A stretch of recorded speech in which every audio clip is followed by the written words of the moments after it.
नाथबाबा नियमशील नित्यनेम पूजा करायची.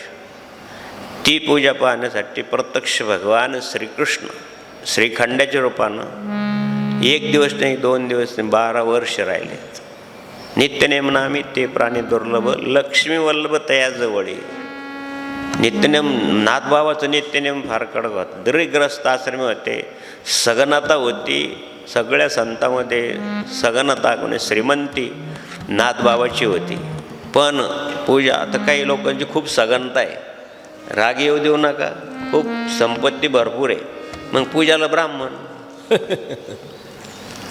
स्वयंपाकाला बाई, पुढचं नाही सांगत. खायला कोण, खायला का बरं दुसरं नाही. मग श्रीराम जय राम जय जय राम, श्रीराम जय राम जय जय राम, श्रीराम जय राम जय जय राम, श्रीराम जय राम जय जय राम. भोजन करने माँ का अच्छा, चाहे उसमें सवा सुनो सो, रास्ता चलना साफ चाहे उसमें फेरो, बात करना सच चाहे उसमें बैरो. लिहिलं असतं.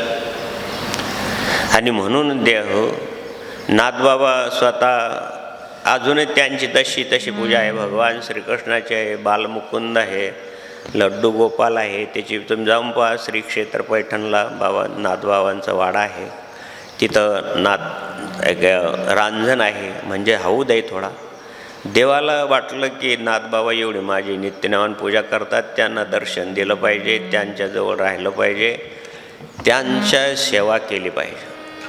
देव सेवेसाठी आला. हरियाला रे हरियाला, हरियाला रे हरियाला, संत संगे ब्रह्मानंद झाला रे, संत संगे ब्रह्मानंद झाला रे. 12 वर्ष भगवान श्रीकृष्ण राहिले. एका जणाने अनुष्ठान केलं द्वारकेला, आणि त्याला स्वप्नामध्ये साक्षात्कार झाला की बाबा आता मी इथं नाही आहे, मी तुला दर्शन घ्यायचं असेल तर श्रीक्षेत्र पैठणला ये, त्या ठिकाणी संत एकनाथ महाराजांच्या घरी मी सेवेला आहे. तो तिथून आला. एकनाथ महाराजांचं घर कुठं आहे सांगितलं की ते त्यांचं वाडा आहे. आता देवाला कळलं की आता आपलं प्रगट इथलची सेवा संपली. इथं जर कळलं नाथबाबाला तर फार अवघड होईल. म्हणून देव दररोज गंगेवर जायचे, तिथून कावड भरून यायचे. गंगेला पाणी त्यावेळेस चांगलं 250-250 वर्षापूर्वी गंगामाई पवित्र होती महाराज, गंगेचं पाणी प्यायचे. तर ते हौद भरण्यासाठी कावड घेऊन भगवान श्रीकृष्ण तर हौद भरायचे. कावडीने पाणी जा घरी चक्र पाणी वाहे, कावडीने पाणी जा घरी चक्र पाणी वाहे. कावडीने अजूनही तो रांजण आहे. नाथषष्ठीला तुम्ही जाऊन बघा, कोणीतरी श्रीखंडाच्या रूपानं हजारो लोक कावडीत टाकतात. हजारो लोक तिथं पाणी टाकतात. गंगेवर पाणी आणायचं, त्या रांजणात टाकायचं. रांजण भरत नाही. रांजण जास्तीत जास्त 400-500 लिटरचं असेल. आम्ही उघडून पाहिलं, मोठा रांजण आहे, म्हणजे हौद आहे मोठा.